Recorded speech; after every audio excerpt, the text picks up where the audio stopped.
በስመ አብ ወወልድ ወመንፈስ ቅዱስ አሐዱ አምላክ አሜን። የጸጋ ድንበሩ የት ነው? ስፋቱስ የት ይደርሳል? የእግዚአብሔርን ጸጋ በእኛ እይታና በእኛ ልምምድ በገደብነው ቁጥር ከእግዚአብሔር ጸጋ ራሳችንን እናርቃለን። አይንተ እግዚአብሔር አባቶች ካህናት፣ ወንድሞች ዲያቆናት፣ በደመ ክርስቶስ የተዋጃችሁ ይህንን በየዕለቱ የእግዚአብሔርን ቃል የምናነብበትን ፕሮግራም የምትከታተሉ አባቶች፣ እናቶች፣ ወንድሞች፣ እህቶች እንደምን ሰነበታችሁ?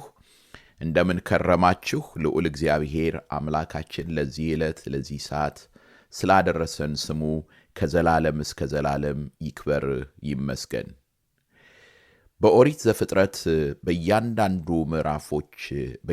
ምዕራፍ ላይ እንዳየነው እንደተመለከትነው እግዚአብሔር ሰዎች ባልጠበቁበት መንገድና ሁኔታ ውስጥ ምሕረቱን ቸርነቱን ሲገልጥ እንመለከታለን እናያለን።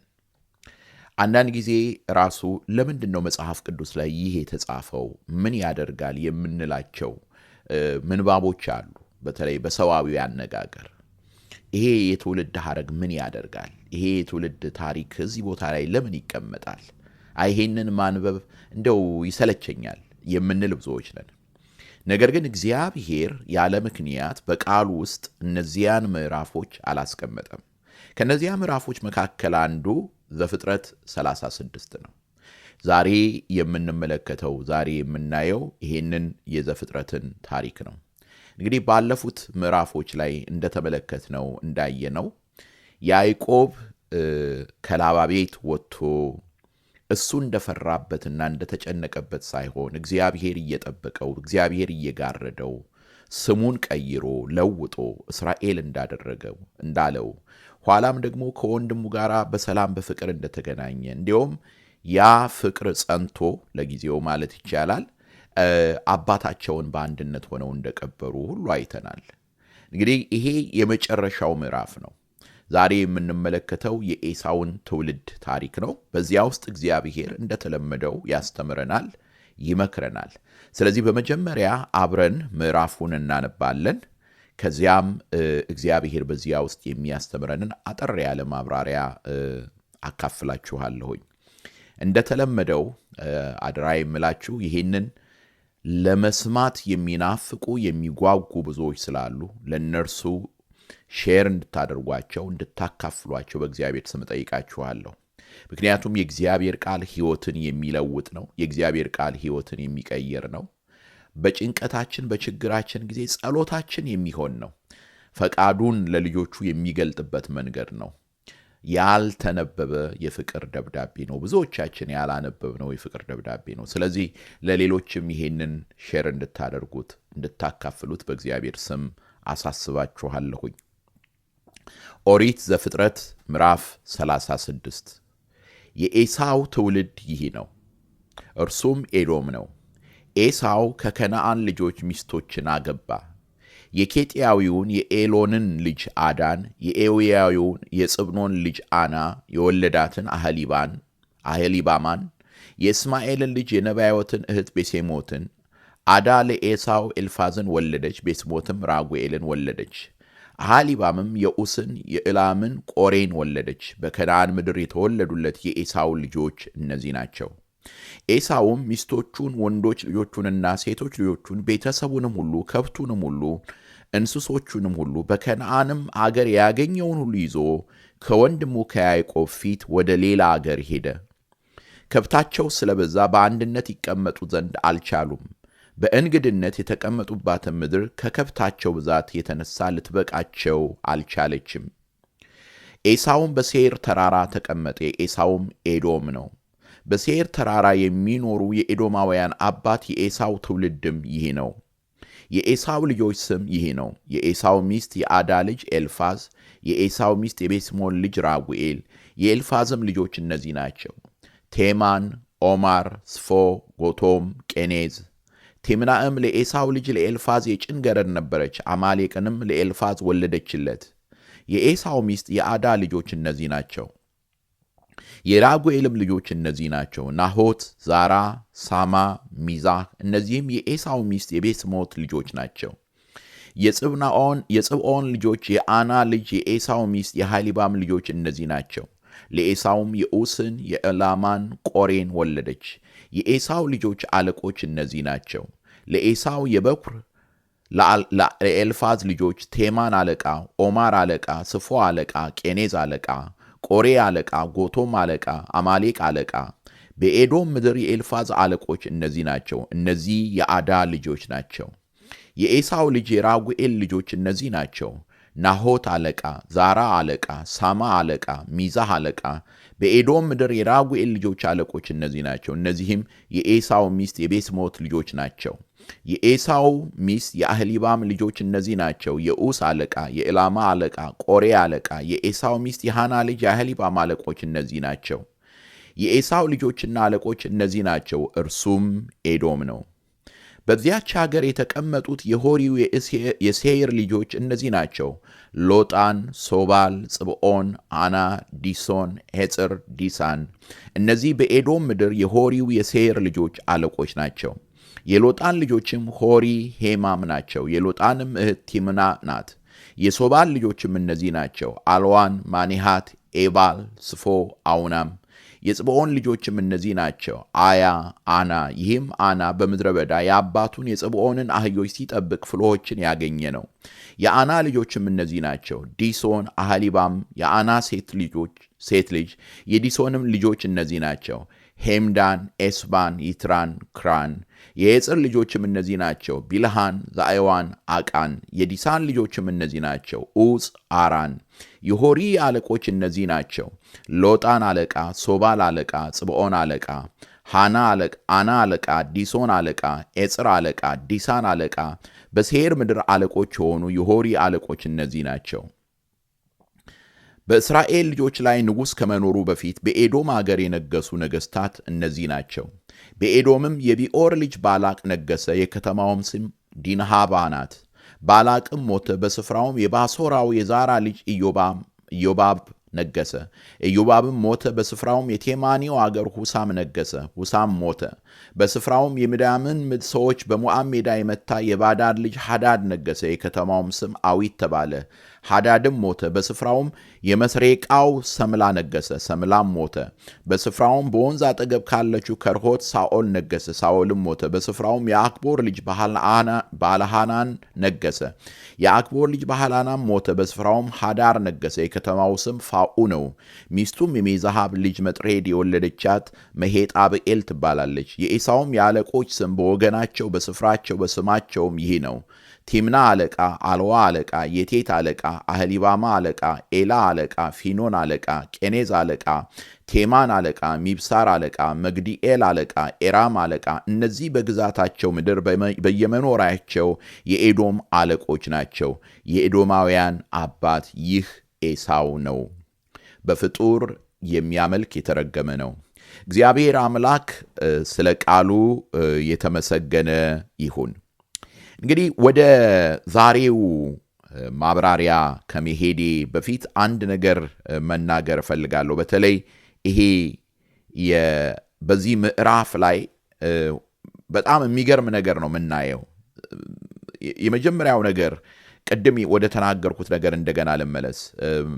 ጽሑፉ የሚጀምረው የኤሳው ትውልድ ይህ ነው እርሱም ኤዶም ነው ብሎ የኤሳውን ትውልድ ሐረግ ነው የሚዘረዝርልን። ለምንድን ነው እዚህ ላይ ያስቀመጠው? ኤሳው ለአብርሃም ለይስሐቅ ከተሰጠው የተስፋ ቃል ውጪ ነው ያለው። ያ የተስፋ ቃል የሚሄደው በያዕቆብ በኩል ነው። ለምንድን ነው እዚህ ጋር የተዘረዘረው? ስለሱ ወደ ኋላ መጣብለው። ግን ይሄ የትውልድ ዝርዝር ዝም ብሎ ተራ ነገር ቢመስልም በውስጡ ግን የሰዎችን ምርጫ፣ ባህሪያቸውን፣ አካሄዳቸውን በዚያ ውስጥ ደግሞ እግዚአብሔር እንዴት ምህረቱ ይሰራ እንደነበረ እንመለከታለን፣ እናያለን። ዛሬ በሕይወት የሉም። አንድ አባት አምጥተው አሳዩኝ። ወረቀት ነው ያሳዩኝ። ልክ እንደ ዛፍ ነው የትውልዳቸው የቤተሰባቸውን ታሪክ በሙሉ ጽፈውታል በጥንቃቄ እና የሚገርመው የቤተሰቡን ታሪክ ጠባቂ ናቸው ማለት ይቻላል። የእያንዳንዱን ሰው ታሪክ ምን እንደነበረ፣ ምን እንደሰራ፣ መጨረሻ ላይ እንዴት እንዳረፈ ወይም ደግሞ ምን አይነት አሳዛኝ ነገር እንደገጠመው ይነግሩኝ ነበረ ከዚያ ከሐረገ ትውልዱ እያዩ። በነገራችን ላይ ኢትዮጵያ ውስጥ ያ ባህል አለ አሁንም ድረስ።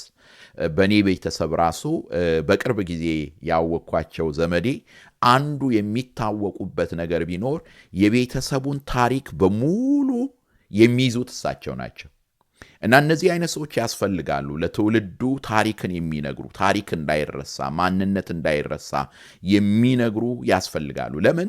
በዚያ ታሪክ ውስጥ ብዙ ነገር እንማራለን። እገሌ እንዲህ ተሳስቶ ነበር። ምክንያቱም እውነተኛ የሆነ ታሪክ ሲነገር ከነ ሙሉ ስህተቱ፣ ከነ ስኬቱ፣ ከነ ውድቀቱና ከነ መነሳቱ የሚነገርበት ስለሆነ ማለት ነው። እንግዲህ የኤሳውንም ታሪክ በምንመለከትበት ጊዜ፣ ይህንን ነገር በምንመለከትበት ጊዜ በሁለት ተቃራኒ የሆኑ ነገሮችን እናያለን። በአንድ በኩል ምድራዊ ታላቅነትን እናያለን፣ በሌላ በኩል መንፈሳዊ ርስትን እናያለን።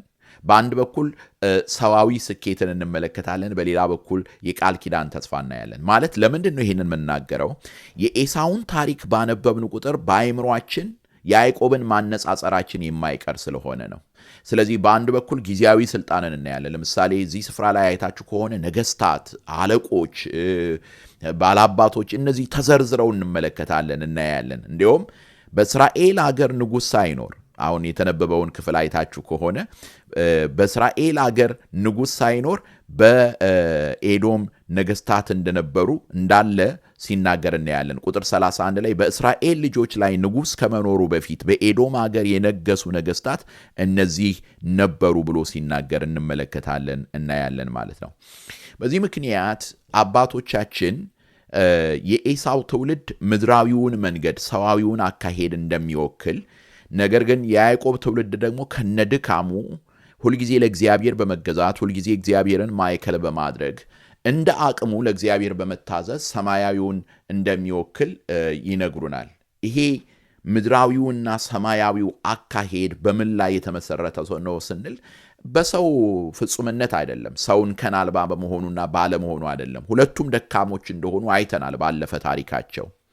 ነገር ግን አውግስጢኖስ በአራተኛው ክፍለ ዘመን የነበረው እጅግ በጣም ከፍተኛ ተጽዕኖ የፈጠረ መጽሐፍ አለው፣ ዘ ሲቲ ኦፍ ጋድ ወይም የእግዚአብሔር ከተማ የሚባል እና እዛ መጽሐፍ ላይ የተናገረው ጥሩ ትርጉም ይሰጠናል ብዬ አምናለሁ። እንዲህ ይላል፣ ሁለት ፍቅሮች ሁለት ከተሞችን ሰርተዋል ይለናል።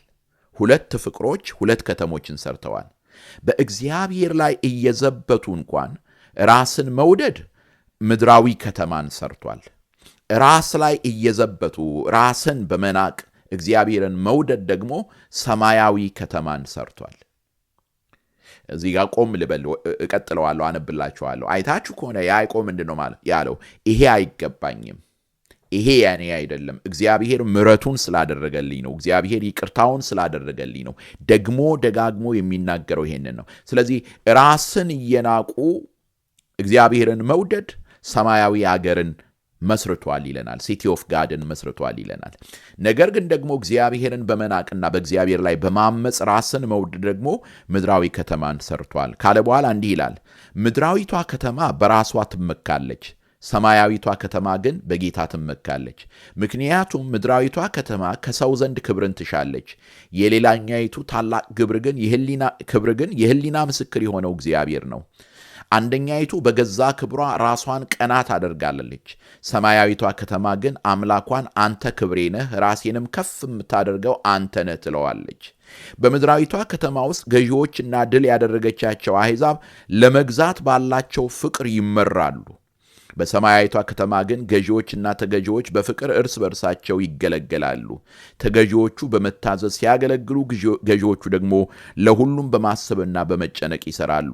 አንደኛይቱ በገዢዎቹ ሰብዕና በሚገለጸው በገዛ ኃይሏ ትደሰታለች፣ ማለት ምድራዊቷ ከተማ። ሌላኛይቱ ግን አምላኳን ኃይሌ ጌታ ሆይ፣ ኃይሌ የሆንከው ጌታ ሆይ እወድሃለሁ ትለዋለች። ጉልበቴ የሆንክ ጌታ ሆይ እወድሃለሁ ትለዋለች ይለናል።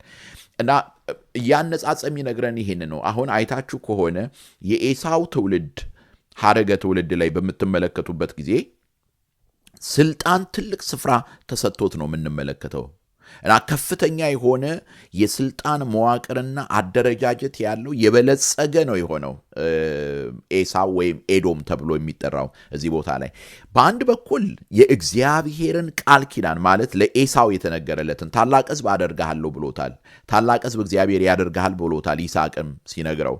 ስለዚህ በአንድ በኩል በምድራዊ ነገር እግዚአብሔር እንደሚባርከው የተናገረውን ነገር እንመለከታለን፣ እናያለን። ለዚህ ነው ነገስታቱ፣ አለቆቹ በብዛት ተዘርዝረው እዚህ ቦታ ላይ የምንመለከተው የምናየው።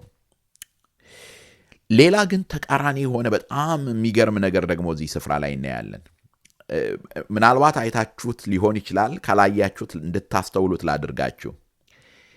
ኤሳው ልጆቹን የወለደው ከነዓን ውስጥ ነው። ማለት እግዚአብሔር በሰጠው የተስፋ ምድር ላይ ነው። አብርሃምና ይስሐቅ ያዕቆብም አብርሃምና ይስሐቅ በኖሩበት ስፍራ ላይ ነው ልጆቹን የወለደው። ኤሳው ከነዓን ምድር ላይ ነው የወለደው። ያዕቆብ ደግሞ ልጆቹን የወለደው በሁለት ወንዞች መካከል ነው፣ በሜሶፖታሚያ ነው። ማለት አብርሃም ከወጣበት አብርሃም ድሮ ከኖረበት ሀገር ላይ ነው። እና የሚገርመው ነገርም እንደሆነ ድንገራችሁ የኤሳው ልጆች የተወለዱት በተስፋይቱ ምድር ላይ ቢሆንም ነገር ግን የተስፋይቱን ምድር መውረስ አልቻሉ። የያዕቆብ ልጆች ደግሞ የተወለዱት ከከነዓን ውጪ ማለትም ከተስፋይቱ ምድር ውጪ ቢሆንም ነገር ግን መጥተው የተስፋይቱን ምድር ወርሰዋል። እና ይሄ በውስጡ አንደኛ የእግዚአብሔርን ቃል ኪዳን የሚያሳየን ነው። ሁለተኛ ለጊዜው ለያዕቆብና ለኤሳው ቢነገርም ይህ በክርስቶስ ክርስቲያኖች የተሰኘን እኛ ያገኘነውን ነገር የሚያሳየን ነው። በተስፋው ቃል ኪዳን ውስጥ የተወለዱት ማለት ትንቢት የተነገረላቸው፣ ሱባኤ የተቆጠረላቸው፣ በሥጋ የአብርሃም ልጆች ነን ብለው ይመኩ የነበሩ እኛ የአብርሃም ልጆች ነን። ትዝ ይላችሁ እንደሆነ እንዲሁም ዮሐንስ ምንድን ነበረ ያላቸው? አብርሃም አባት አለን አትበሉ፣ የንስሐን ፍሬ ያሳዩ። ለአብርሃም እኮ እግዚአብሔር ከነዚህ ድንጋዮች አንዱን ልጅ አድርጎ ያነሳል ብሎ እስኪናገር ድረስ በአብርሃም አባታቸው በመሆኑ በሥጋ ይመኩ የነበሩት እስራኤላውያን ክርስቶስን ገፉት። ለዚህ ነው ዮሐንስ ምን ይለናል? በዮሐንስ ወንጌል ምዕራፍ 1 ላይ ወደ ገዛ ወገኖቹ መጣ፣ የገዛ ወገኖቹ አልተቀበሉትም፣ ለተቀበሉት ግን በስሙ ለሚያምኑት የእግዚአብሔር ልጆች የሆኑ ዘንድ ስልጣን ሰጣቸው ይለናል። ስለዚህ ወደ ገዛ ወገኖቹ መጥቶ እስራኤላውያንን ማለት ነው። በሥጋ ከእመቤታችን ከቅድስት ድንግል ማርያም ነው የተወለደው። እመቤታችን ቅድስት ድንግል ማርያም እስራኤላዊት ናት። ነገር ግን ጥቂቶች ማለት እነዚያ በኩራት የሆኑት ማለት ነው 120 ቤተሰብ ተቀበሉት። የተወሰኑ ሌሎችም ተከተሉ። 3000 ሰዎችም ተከተሉት ጌታን። ነገር ግን አብዛኛው ግን ገፍተውት ነበረ። ከተስፋው ቃል ውጭ የነበሩት የኤዶም ዘሮችም ጭምር ማለት ይቻላል። ለዚህ ነው መጀመሪያ ትምህርቴ ላይ የእግዚአብሔር ጸጋ ድንበሩ የት ነው፣ ስፋቱስ እስከ የት ድረስ ነው ያልኳቸው እና የእስማኤል ልጆች የኤሳው ልጆች ሁሉ ሳይቀሩ በክርስቶስ ክርስቲያን ሆነው በመላው ዓለም የተበተነችዋ ቤተ ክርስቲያን አካል ሆኑ። በመላው ዓለም የተበተነችዋ ቤተ ክርስቲያን አካል ሆኑ። ለዚህ ነው በዚህ በገላትያ ምዕራፍ 3 ቁጥር 26 ላይ ምን ይለናል? በእምነት በኩል ሁላችሁ በክርስቶስ ኢየሱስ የእግዚአብሔር ልጆች ናችሁና ከክርስቶስ ጋር አንድ ትሆኑ የተጠመቃችሁ ሁሉ ክርስቶስን ለብሳችኋልና። አይሁዳዊ ወይም የግሪክ ሰው የለም፣ ባሪያ ወይም ጨዋ ሰው የለም፣ ወንድም ሴትም የለም፣ ሁላችሁ በክርስቶስ ኢየሱስ አንድ ሰው ናችሁና። እናንተም የክርስቶስ ከሆናችሁ እንኪያስ የአብርሃም ዘር እንደ ተስፋውም ቃል ወራሾች ናችሁና። ስለዚህ ለዚህ ነው ይሄ ሐረግ በመጽሐፍ ቅዱስ ላይ የገባው። ይሄ ሐረገ ትውልድ የኤሳው ሐረገ ትውልድ የገባበት ምክንያት ኋላ ላይ በክርስቶስ የሚያምኑት የሐዋርያት ሥራ ምዕራፍ 2ንም እንመለከታለን እናያለን። ኋላ ላይ በክርስቶስ ከሚያምኑት መካከል የኤሳው ልጆችም ስላሉበት ነው። አንድ ሊቅ ሲናገር ምን አለ? ኤሳው ባለማመን የኖረ ቢሆንም ዘሮቹ የወደፊት ተስፋ አላቸው። በእግዚአብሔር ታሪክ ውስጥ እነርሱም የራሳቸው ስፍራ አላቸው። ለዚህ ነው ዘዳግም ምዕራፍ 23 ቁጥር 7 ላይ ኤዶማዊውን አትጸየፈው፣ ለእስራኤል የተነገረ ነው። ኤዶማዊውን አትጸየፈው ማለትም የኤሳውን ዘሮች አትጸየፈው ወንድምህ ነውና ብሎ ለእስራኤል ተናግሯል። ዛሬ በክርስቶስ የኤዶም ቅሬታ ከወንድሙ ጋር ታርቋል፣ የክርስቶስም መንግሥት አባል ሆኗል። እና የሐዋርያት ሥራ ምዕራፍ 15 ላይ ይህንን እንመለከታለን እናያለን። ራእይ 7 ላይም የሚነግረን ከነገድ፣ ከቋንቋ፣ ከወገን፣ ከመላው ዓለም በክርስቶስ ሁላችን አንድ እንደምንሆን ነው። ስለዚህ ዛሬ ከጸጋው የምንርቅበትን አደገኛ ነገር ልንገራችሁ። እገሌ የእገሌ ዘር ስለሆነ ከእግዚአብሔር ጸጋ አይገባም ብለን በዘሩ በቋንቋው የምንገፋ ከሆነ የእግዚአብሔርን ጸጋ ድንበር በእኛ ልክ ልንገድበው ስለምንፈልግ ራሳችንን ከጸጋ ውጭ እያደረግን ነው ማለት ነው። ራሳችንን ከእግዚአብሔር ጸጋ ውጭ እያደረግን ነው። የእግዚአብሔር ጸጋ የማይደርስበት ስፍራ የለም። ሌላ አንድ ታሪክ ልንገራችሁ። እዚህ የተዘረዘሩትን የስም ዝርዝሮች ከተመለከታችሁ፣ ይህን ተናግሬ እጨርሳለሁ። ዛሬ ብዙ መሄድ አልፈልግም።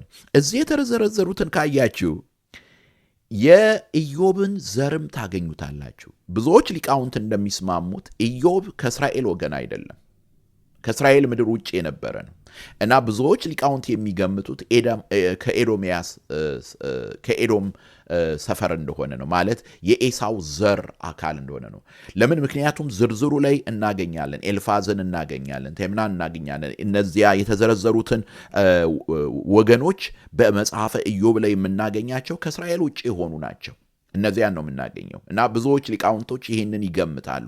ምን ለማለት ፈልጌ ነው? ምንም እንኳን ከኤሳው ዘር ቢሆንም እግዚአብሔር በኤሳው ዘር ውስጥ ምልክት ያስቀምጥ ነበር።